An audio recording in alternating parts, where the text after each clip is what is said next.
Yo, what's going on, guys? Back with another video today. Now, this one was requested on one of the comments on another video on YouTube. Just basically how to craft up a winning resume for applying for roles in appointment setting. So I'm going to be talking to you guys a little bit about that today. Now, before we start, I do want to preface that your resume is not going to get asked for as much as your Loom. It's not going to be as important as your Loom. Now, it is still going to be important. So I am going to walk through exactly how to craft a winning resume as well.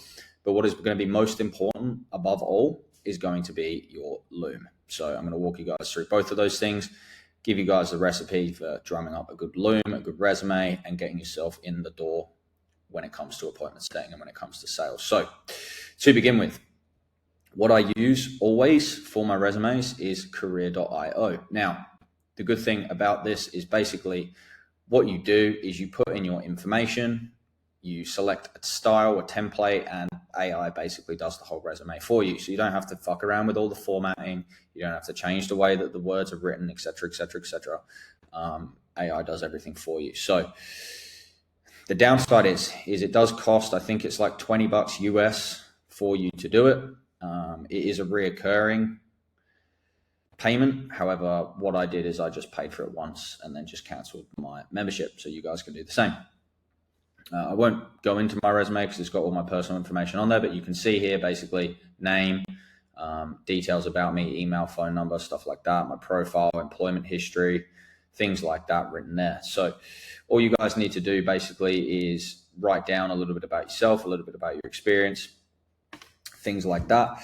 Now, for a lot of you, obviously you guys won't have experience in, or some of you won't have experience in high ticket, in appointment setting, in closing, things like that, whatever you're applying for.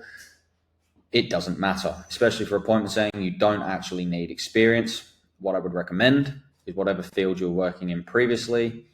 Every business needs sales. Every business sells in order to make a profit.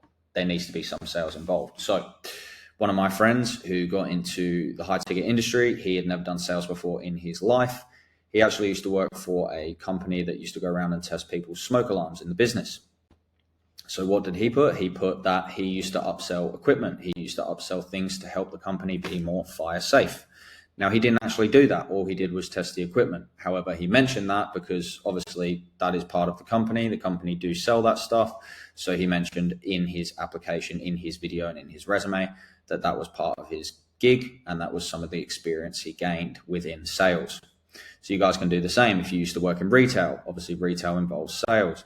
If you used to work at Baskin and Robbins, obviously you used to sell ice cream. I mean, it's not the equivalent, but you can note that obviously you worked in a corporate setting. You worked with people, a company that was involved in sales. You understand speaking on a corporate level, professional speaking. You're confident in conversation, things like that.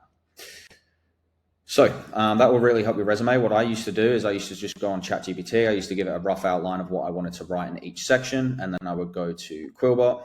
And Quillbot, you can basically dump in whatever text. So let's just say I went to school in 2015 and then went and worked for 5 years in sales. And you can change the way you want to write it. It will basically flip it around for you and make it sound a little bit better. And you can pick what you want, chuck it in on careers.io. And then once you've chucked in all the information and press accept, it will basically just drum up the resume for you. So really easy way to do that. Highly recommend you guys doing that. What you want to include in your resume is your profile. You want to include employment history. I'll just go into mine right now. I can't remember what else I put on mine.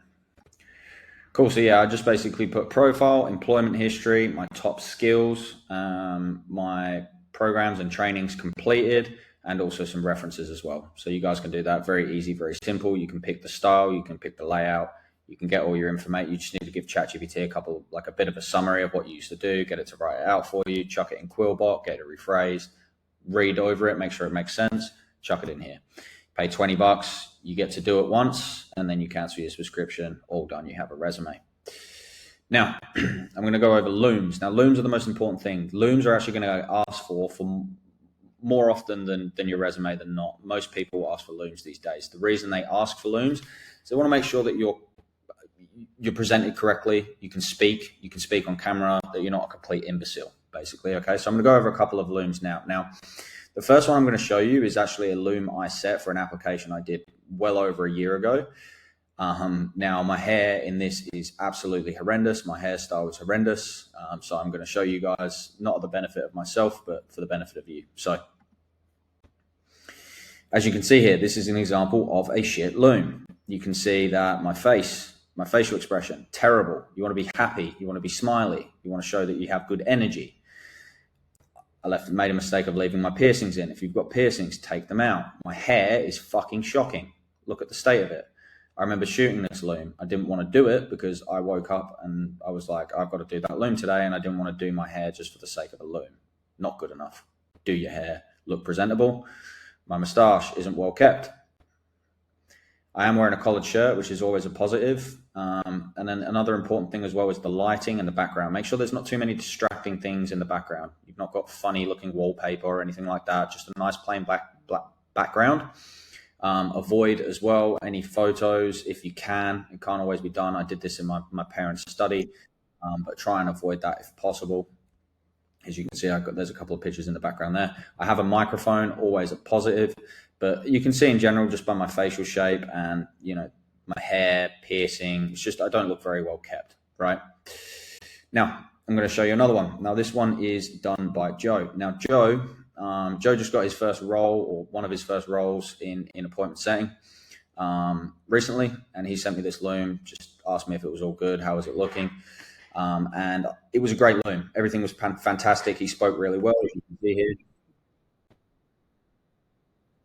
He's speaking very clearly, very punctually. He's got nice lighting in the background. The only negative about this video is which is what I told him about, was just the fact that he was wearing glasses, sunnies.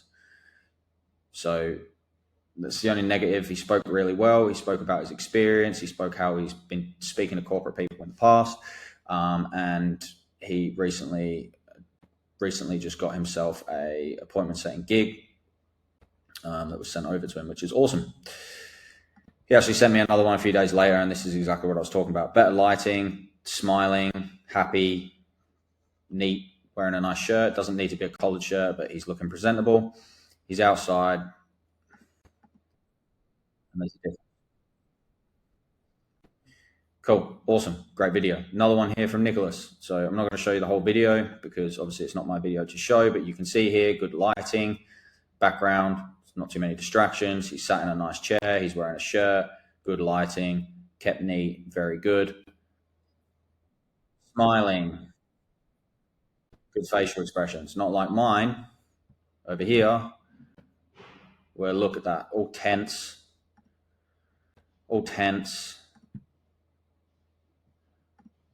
no smiling. That's not what you want to do, right? So the main question now is, what do you include in this loom video? So I'm going to show you this one I did. This is one of a super old video. As you can see, it's 29th of August. It's a while ago. So what I basically include firstly is a bit about myself, a bit about my experience, what I've done in sales in the past, some trainings, and the most important thing is what sets you apart from other people. What is the company going to get from hiring you as opposed to someone else? And the most important thing about this section is you don't put in something like, I'm a hard worker. They hear that all the fucking time. You want to actually put something in that makes you stand out, makes you seem different to other people. I know when I do looms, and I know about myself, and I can be honest about this, my superpower, or the one thing that makes me different than everyone else, is I'm constantly investing in my self-education. I'm constantly trying to evolve and get better. What does that mean? That means I'm not comfortable being at the level I'm at now, and they know that if they hire me, I'm going to continue to try and get better results. Subconsciously, that tells them that. So you don't want to put, I'm a hard worker, I do this, I'm a nice guy. They don't give a shit. They want to care about what they're going to receive from hiring you. What's the benefit of having you within the company? So I'll show you guys my loom now, just so that you guys have this, detailing a little bit about what I put in there and what I say. This is a super old one, by the way, so this has evolved a lot in the last 18 months almost, but I'll show you guys now. So as you can see as well, straight away, piercings, not good. It's dark. I remember shooting this loom. It was the middle of the night. You can see I've got a light on here. There's no natural lighting. The background is a little bit distracting. I'm wearing a collared shirt, got a microphone, which is good. Moustache isn't well kept. Things like that. It all makes a difference. It all adds up. Who's going to hire this guy over to, haircut? Terrible. Need a haircut. Who's going to hire this guy over someone who is, well kept, presented, not piercings, professional background like Nicholas, for example, like Joe, for example? You're just not going to hire this guy, right? So I didn't actually have any prior sales experience, no setting experience in the past. I just mentioned that I used to work on solar, knocking doors. I just mentioned that I used to do the calls. I used to do appointment setting for that. We did have an appointment setting sector, which I did work in for a little bit, but it wasn't like high ticket appointment setting. I was just basically doing solar calls. So I feel I'll be good for this role. What sets me apart? That's what you want to do.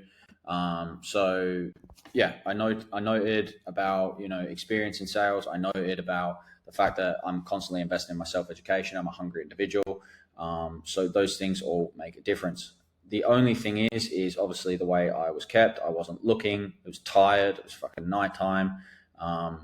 And yeah, just overall presentation, I think, is what let me down. The other thing that let me down as well is I was only exclusively applying for closer jobs at that time because of my sales experience. I didn't want to do setting, which is just a bullshit mindset to have. And honestly, that's probably what shot me in the foot for most of my time. Even with all that experience, I still couldn't find something in closing. And this is exactly what I say to you guys all the time. All these gurus that mention about, you do one program and you just end up making 15K a month. It's just utter shit. If you really want to get into this industry, you have to start setting. You have to enjoy setting for a little bit of time, get through your first 6 to 8 months in a setting role, evolve, improve, keep getting better, devote yourself to the skill. And then you'll get to a point where, you can start looking at your options from there. But to start with, definitely don't start sending looms out for closing when you have no experience in high ticket closing. You're just going to be very lucky to find anything. So even with, my experience selling cars, selling car parts, I sold a 50K engine once, a 50K job, which is higher than most high ticket things. I still couldn't find something in closing. I ended up getting my foot in the door with a setting gig about 8 months later. So not even 8 months. I think it was like 4 months later. So, yeah, always start there, guys. Always start with that kind of role because you don't need experience to start setting. So hope that video was helpful and informational for you guys. If you guys have any questions about that, please feel free to comment, like, subscribe, hit me up on Twitter, hit me up on Instagram if you guys